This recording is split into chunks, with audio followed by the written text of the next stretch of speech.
let's see what the leader of the free world has been up to lately.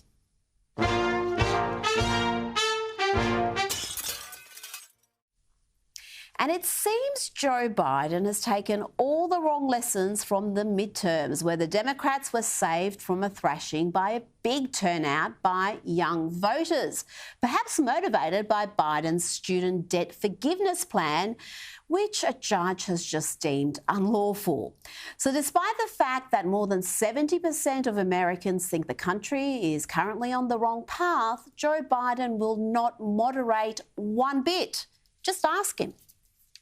You mentioned that Americans are frustrated, and in fact, 75% of voters say the country is heading into the wrong direction. Despite the results of last night, what in the next 2 years do you intend to do differently to change people's opinion of the direction of the country, particularly as you contemplate a run for president in 2024?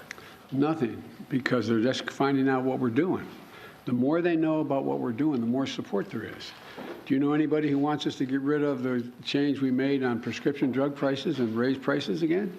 Do you know anybody who wants us to walk away from building those roads and bridges and the internet and so on?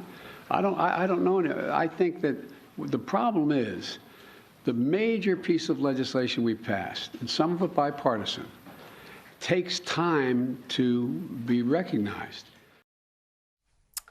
And the president was celebrating the triumph of democracy. At least that's what we think he was trying to say here. Thank you, thank you. Most of all, thank you for believing in your country. Thank you. No, I really mean it.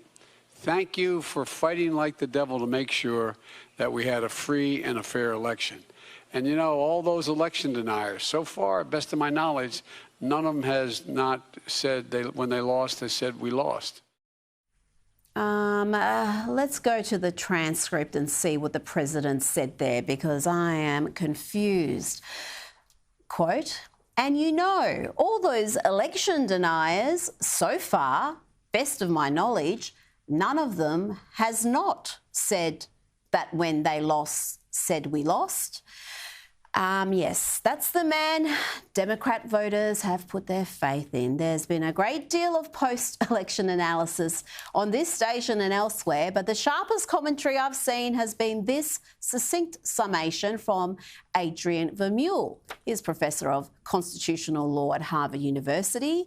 He posted, "It's funny to see GOP types debating which candidates or issues would have made a difference, when the simplest hypothesis is that there is a critical mass of voters who will support left liberalism on essentially theological grounds, regardless of the conditions it produces."